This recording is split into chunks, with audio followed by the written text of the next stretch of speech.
Last week's wildcard was a massive success, scoring 83 points overall, and my team's looking pretty strong moving forward. In today's transfer plans video though, we're going to take a look at some of the possible moves I can make ahead of the game week 9 deadline. So, let's get into this.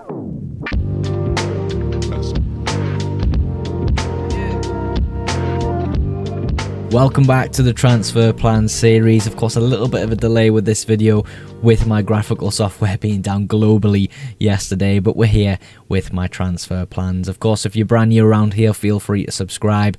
I make FPL videos to help you guys at home, and by just clicking the little red subscribe button, it does massively support the channel. We're super close to 1,000 subs, and if you do fancy it, drop a like on today's video as well. The like goal is 10 likes, but we're going to get stuck in with how we did in game week 8 first and identify any issues with the squad going into game week 9. Of course, game week 8 was a wild card week for me. We completely changed the structure of the team, going with both Salah and Haaland, and we'll speak about both those assets in more detail in a second. We want to focus on the defence first because we went bold and risky and went triple Arsenal defence. I feel as though going into the next few weeks with the fixtures they have and how good they are defensively, it doesn't seem like a bad idea at all. And this week, it definitely wasn't either. 6 points from Raya, 6 from Timber, and 12 from Gabriel.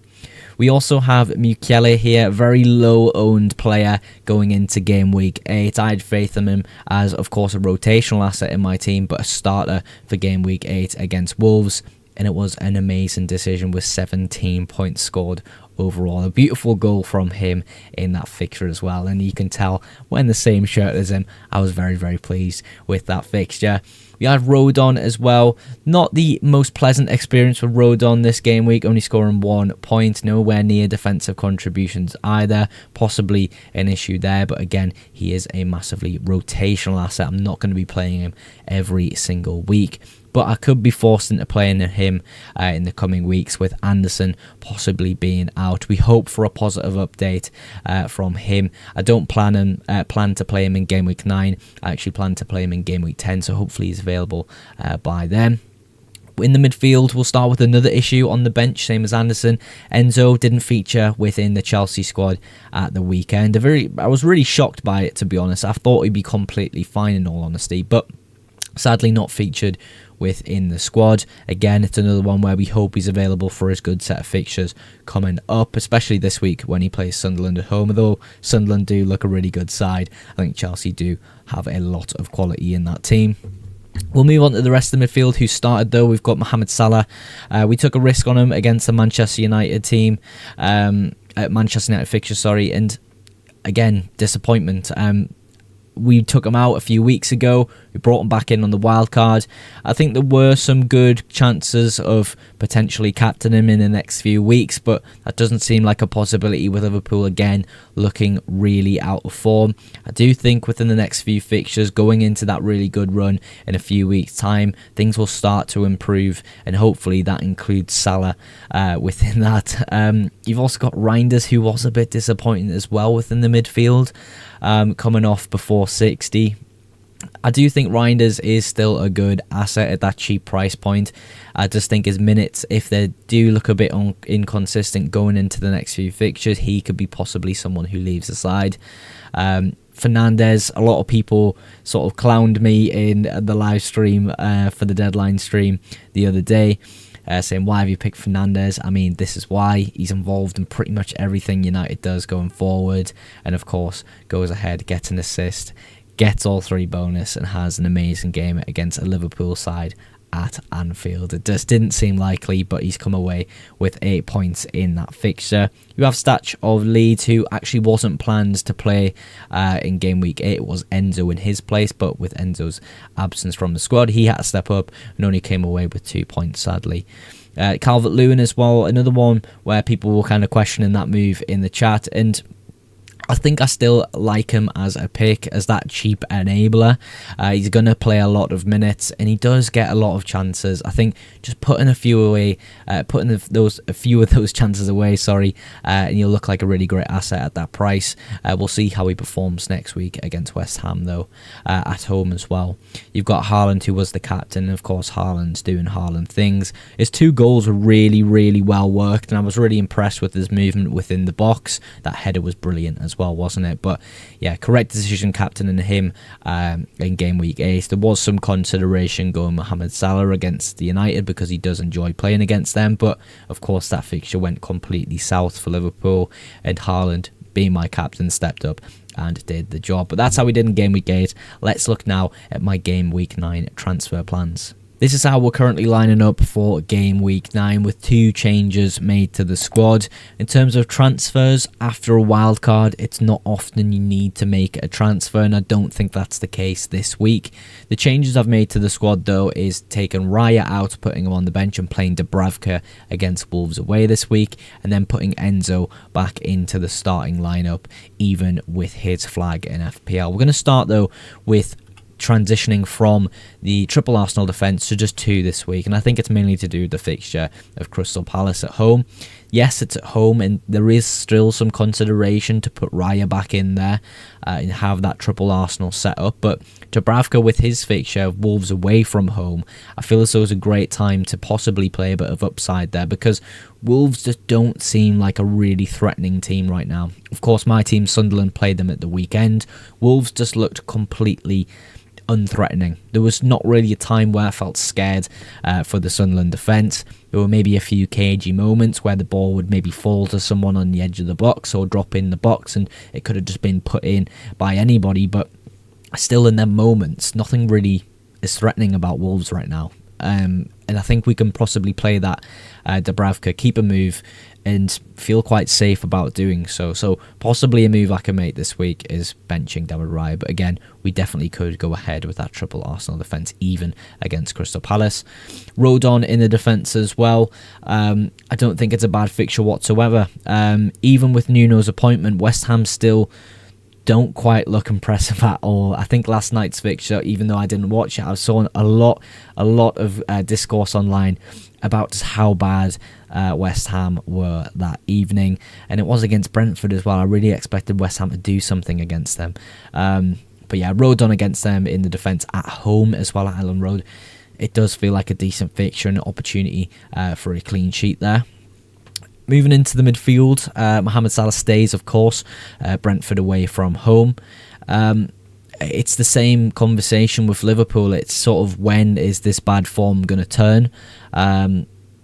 Liverpool's fixtures longer term look really great, so I don't mind holding on to Mohamed Salah for a longer period of time as people continue to sell him. Hopefully me keeping him and having that turning point, hopefully in Liverpool's form, will put me ahead of a lot of FPL managers there. Of course, it's just a lot of money to invest in a single player in the midfield, but I feel as though the rest of the team's pretty strong with some really budget value options. Bruno Fernandes with Brighton at home. I don't know, people are starting to jump back on Bruno. The Bruno hype train is back after scoring 8 points.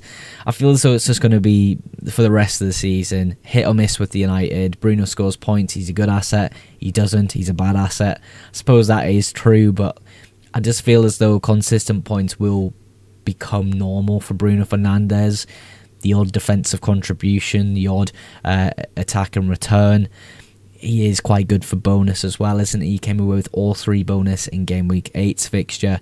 So yeah, I'm pretty happy to own Bruno and have picked him on the game week 8 wildcard. When it comes to Reinders though, possibly there was maybe some other moves I could have made there, like Minte or Brighton. I could have went that route and played him instead, even though he didn't do particularly well in game week 8. I think the fixtures coming up from Brighton do look really good, and of course at a really cheap price point.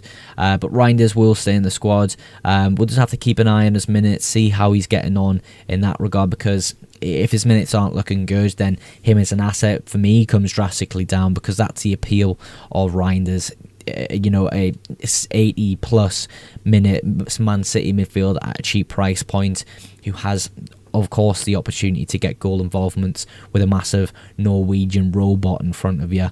So, yeah, Reinders for me, a little bit disappointing. I'm maybe regretting picking him in some ways, but still, I think we've got to keep an eye on him. I don't think he's an immediate sell in FPL. Enzo against Sunderland at home. Of course, Sunderland look really, really great. I have to be honest. As a Sunderland fan, I did not expect us to be performing at this level in the Premier League. And maybe that's going to cause Chelsea some issues, but I do think the quality in that Chelsea squad is going to be a major, major problem for Sunderland, and perhaps one of the hardest games we've had all season. So we'll see how Chelsea got on there. And of course, hopefully Enzo is fit for this fixture to maybe come away with something in this game. Stats of Leeds, again, the West Ham fixture looks really positive. I think his minutes are sort of hit and miss. He can play 90 some weeks and maybe come off a tad bit earlier in others. I think Tanaka was the chosen replacement for Stach in the previous fixture. I don't think that's going to be the move going forward, though. I do think Longstaff would most likely be the absentee within the squad, and it would be a lineup of Ampadu, Tanaka, and then Stach just ahead of them. We'll see how that comes out in the next few weeks, though, but still, I think it's a really decent asset. Same with Calvert-Lewin, really does get a lot of chances, XG through the roof, just needs to put them away. When he does, I think I'll be really happy paying that 5.5 million price tag for him. We'll just see how he gets on. Again, though, he's a rotational asset. He's going to play some weeks, he's not going to play others in the harder fixtures. Erling Haaland, I mean, it's Erling Haaland. Do I need to say anything else in today's video about him? We will, because it's the video, but in reality, you know why he's there.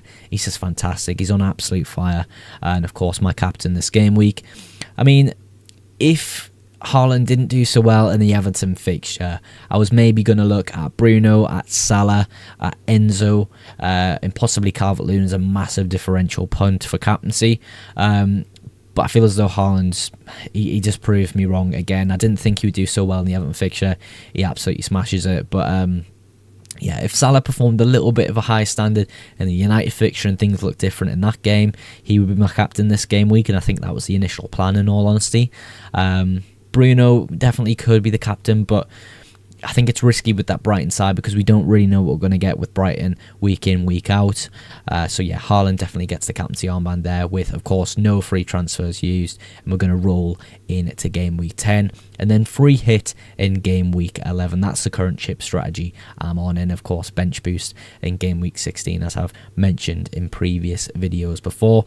But that's the transfer plans for game week 9. Let me know what you think of the team and, of course, your transfer plans for the coming game weeks. Later this afternoon, I will have a team rating live stream ready for you all before the Champions League fixture, so make sure you keep your eye out for that. I always outro my videos as well with a massive thank you for your support on today's video and the channel. If you did enjoy today's video, go ahead and drop a like, and if you aren't yet subscribed to the channel, go ahead and click that subscribe button for future FPL videos and FPL live streams. But that's everything for today's video. Thank you again so much for watching, and I will catch you in the next one. Bye for now.